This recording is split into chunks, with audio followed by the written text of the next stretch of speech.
Stuhia Benjamin përshkron Europën perëndimore përmbytje dëme të shumta dhe një vdekje në Korsik.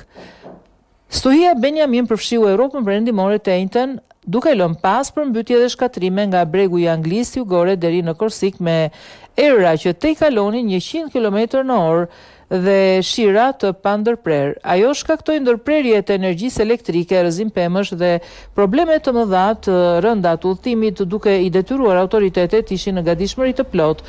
Në Mbretërinë e Bashkuar, juglindja u godit rënd.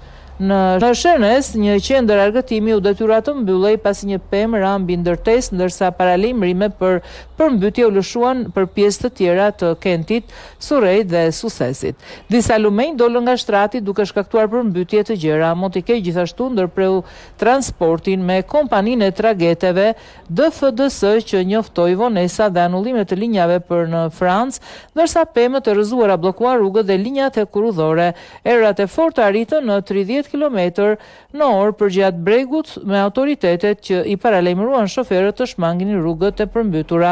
Në Francë, shërbimi meteorologjik lëshoi paralajmërimi portokalli për 6 rajone pasi erat arritën shpejtësi 130 km/h. Zonat bregdetare si Bretanjë dhe Normandi u përballën me valë të forta, ndërsa ura Pont de Saint-Nazaire dhe parqet në Nantes u mbyllën si mas paraprake, edhe pse rajoni i Parisit nuk u prek, veçanërisht autoritetet u bën thirrje banorëve të shmangnin udhëtimet për shkak të rrezikut të rrëzimit të pemëve dhe objekteve. Sipas ministrit francez të ekonomisë, 60.000 familje mbetën pa energji elektrike në gjithë vendin. Korsika ishte incidenti më tragjik i stuhisë. Një burr 45 vjeçar gjerman humbi jetën duke u rrëmbyer nga një përrua ndërsa notonte në një lumë në familjen e tij. Gruaja dhe 2 vajzat e tij të moshës 9 dhe 13 vjeç u shpëtuan.